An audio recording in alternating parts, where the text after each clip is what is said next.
आगे बढ़ते हैं, रुक करते हैं योगी आदित्यनाथ के शपथ ग्रहण समारोह की, जो कि होना है कल 25 तारीख को। और भव्य कार्यक्रम की पूरी तैयारी कर ली गई है। आज गृह मंत्री अमित शाह बीजेपी विधायकों के साथ बैठक करेंगे। बीती रात बीजेपी अध्यक्ष जेपी नड्डा से सीएम योगी की मुलाकात हुई है।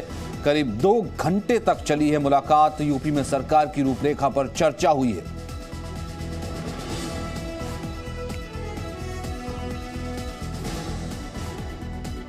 तो निषाद पार्टी के कोटे से भी मंत्री बनेंगे, अपना दल एस के कोटे से भी मंत्री बनाया जा सकता है। नामों की तैयारी पूरी हो चुकी है, नाम फाइनल हो चुके हैं।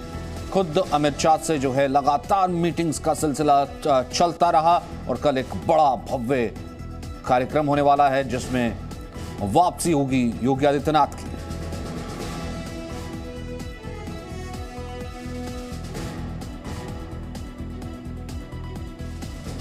ये देखिए 3 या 4 डिप्टी सीएम पर चर्चा तो लगातार हो रही है। केशव प्रसाद मौर्य रिटेन कर सकते हैं, डॉक्टर दिनेश शर्मा को उप मुख्यमंत्री पद पर बरकरार रखा जा सकता है। बेनी रानी मौर्य जिन्होंने राज्यपाल के पद से इस्तीफा देकर के चुनाव लड़ा था, बेबी रानी मौर्य, और साथ ही साथ ब्रजेश पाठक। तो ये 4 डिप्टी सीएम के नाम पर चर्चा है कि 4 डिप्टी सीएम हो सकते हैं, क्योंकि सूबा बहुत बड़ा है। उत्तर प्रदेश में डबल इंजन की सरकार को कह करके जो है वोट मांगा गया और जिस पर जनादेश मिला है, अब उसके विकास के लिए 4 डिप्टी सीएम हो सकते हैं ताकि अकेले मुख्यमंत्री पर जो है भार न रहे। लखनऊ में 25 मार्च को होने वाले शपथ ग्रहण समारोह को भव्य बनाने की तैयारियां जोरों पर हैं। इसी कड़ी में तमाम जगहों पर लखनऊ में फूलों से सजावट की जा रही है। लखनऊ के इकाना स्टेडियम के आसपास के इलाकों में अलग अलग तरीके के फूल जो हैं वो नगर निगम ने मंगाए हैं और आप तस्वीरों में देख सकते हैं कि जो सुंदरता है वो दिखाई पड़ रही है। चूँकि कल लखनऊ में एक बड़ा भव्य कार्यक्रम है, ऐसे में जो खूबसूरती है वो दिखाई पड़े, इसके लिए जो फूल हैं वो लगाए गए हैं। इसके साथ साथ आप तस्वीरों में देख सकते हैं कि वॉल पेंटिंग भी की गई है, क्योंकि लखनऊ नगर निगम को ये पूरी जिम्मेदारी दी गई है। तो ऐसे में जो शहीद पथ है उसके आसपास का जो पूरा इलाका है वहाँ पर बेहतर तरीके से सजावट की गई है। इसके साथ साथ सुंदर फूलों को जो है यहाँ पर लगाया गया है। इसके साथ ये कहा जा सकता है कि लखनऊ कल एक अलग रूप में दिखे, इसके लिए अलग अलग तरीके से इंतज़ाम किए जा रहे हैं और फिलहाल इस तरह की तस्वीरें अब दिखाई देना शुरू हो चुकी हैं। कैमरामैन विशाल वर्मा के साथ विशाल रघुवंशी, जी मीडिया, लखनऊ। फूलों से तैयारी है, स्टेडियम पूरे तरीके से तैयार है, मेहमानों की एक पूरी लिस्ट है और कहा जा रहा है कि रिकॉर्ड संख्या में लोग भी वहां पर पहुंचेंगे। इस वक्त विशाल हमारे साथ मौजूद हैं, साथ ही साथ रविंद्र भी मौजूद है। सबसे पहले विशाल का रुख कर लेते हैं। विशाल, आज 4 बजे यह बैठक होनी है, विधायक दल का नेता चुन लिया जाएगा। क्या कुछ यहां से जो है अब आगे की रहा, हम किस तरीके से आगे घटनाक्रम देखेंगे, फिर उसके बाद रविंद्र का रुख करूंगा। सचिन, इस वक्त मैं लखनऊ में लोक भवन के बाहर मौजूद हूं, जहां आज शाम 4 बजे बीजेपी विधायक दल की बैठक होगी, जिसमें गृह मंत्री अमित शाह मौजूद रहेंगे और बताया जा रहा है योगी आदित्यनाथ को विधायक दल का नेता चुना जाएगा। एक ये औपचारिकता होगी। उसके बाद यहां से सीधे योगी आदित्यनाथ राजभवन जाएंगे बीजेपी के अन्य नेताओं के साथ में और सरकार बनाने का दावा पेश करेंगे। हालांकि इस विधायक दल की बैठक में सबसे ज्यादा जो निगाहें हैं वो इस बात पर है कि कौन कौन डिप्टी सीएम चुने जाते हैं, विधायक किसे अपना डिप्टी सीएम यहां पर मानते हैं। पर्यवेक्षक मौजूद रहेंगे क्योंकि केशव प्रसाद मौर्य दोबारा बरकरार रह सकते हैं, डॉक्टर दिनेश शर्मा भी दोबारा बनाए जा सकते हैं। क्या पुराने फॉर्मूले पर ही बीजेपी आगे बढ़ेगी 2 ही डिप्टी सीएम के साथ, या फिर 2 और डिप्टी सीएम इसमें ऐड ऑन करेगी? इस पर सभी की निगाहें रहेंगी। और इसके बाद क्योंकि कल एक ग्रैंड इवेंट किया जा रहा है लखनऊ में, योगी आदित्यनाथ का जो शपथ ग्रहण समारोह होगा उसमें प्रधानमंत्री नरेंद्र मोदी मौजूद रहेंगे और लगभग बताया जा रहा है 45 से 50 मंत्री शपथ ले सकते हैं योगी आदित्यनाथ के साथ में। उन नामों पर योगी आदित्यनाथ ने कल दिल्ली में एक फाइनल चर्चा की है। अमूमन हमने कई बार देखा ये है कि एक तो ये कि बहुत टाइट लिप्ड रहता है मामला, बहुत सी खबरें जो है बाहर निकल के नहीं आती और कई बार सरप्राइज भी जो है वो देखने को मिलता है। कोई बड़ी बात नहीं है कि ये सरप्राइज भी कहीं ना कहीं इस मंत्रिमंडल में और इस डिप्टी सीएम के नामों में हो। रविंद्र,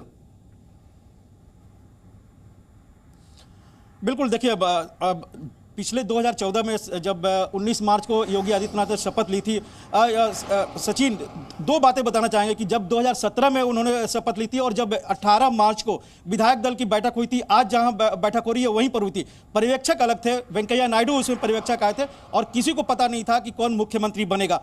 और वहां पर बीजेपी दफ्तर ठीक बगल में है, वहां पर केशव प्रसाद मौर्य के नारे लग रहे थे।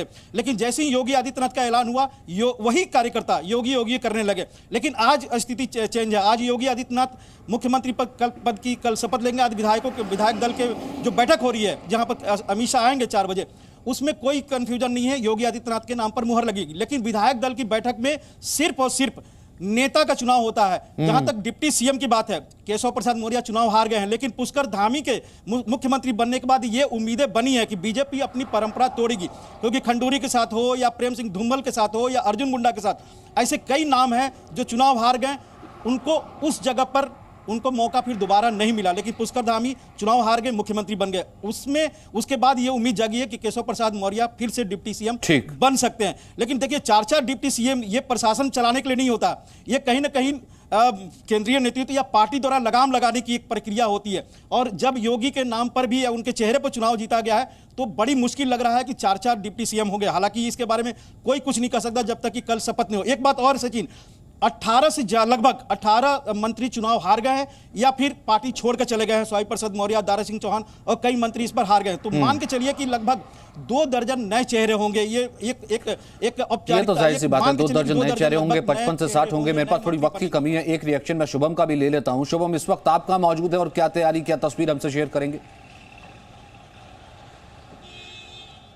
देखिए, इस वक्त हम लोग मौजूद हैं राजधानी लखनऊ के एयरपोर्ट पर और आज सुबह यहां पर दिल्ली से जो कार्यवाहक मुख्यमंत्री हैं योगी आदित्यनाथ लखनऊ पहुंच चुके हैं और लगभग 2:30 बजे के आसपास झारखंड से मुख्यमंत्री रघुवर दास और गृह मंत्री देश के अमित शाह राजधानी लखनऊ में होंगे, क्योंकि आज विधानमंडल बैठक की विधायक दल की बैठक होनी है और इस बैठक में योगी आदित्यनाथ को इस दल का नेता चुना जाना है। जिसके बाद जो औपचारिकताएं हैं, मुख्यमंत्री योगी आदित्यनाथ को एक बार फिर से उत्तर प्रदेश में मुख्यमंत्री बनाए जाने को लेकर के वो तमाम औपचारिकताएं पूरी हो जाएंगी। उत्तर प्रदेश में आज राजधानी लखनऊ में कई वीवीआईपी मूवमेंट्स को लेकर के डाइवर्जन किए गए। एक खास कॉरिडोर यहां से एयरपोर्ट से लेकर के शहीद पथ पर स्थित इकाना स्टेडियम के लिए बनाया गया। इस दौरान तमाम चीजों का ध्यान रखा गया है पूरे के पूरे इकाना स्टेडियम को, और उस दौरान जो पूरा रूट है, जो ट्रैफिक डाइवर्जन है, उसको एक किले के रूप में बना दिया गया है, जिससे कि किसी भी तरह की कोई चूक इस दौरान ना होने पाए। और आज जो बैठक होगी उससे पहले गृह मंत्री अमित शाह, मुख्यमंत्री कार्यवाहक मुख्यमंत्री योगी आदित्यनाथ और संगठन के कई बड़े पदाधिकारी एक बड़ी बैठक करेंगे, जिसमें कुछ नामों को लेकर के चर्चा होनी है,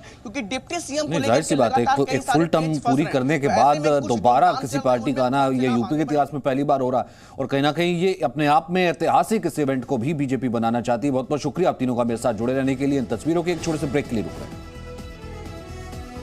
Presenting B News app, available on Google Play and App Store. Download it now.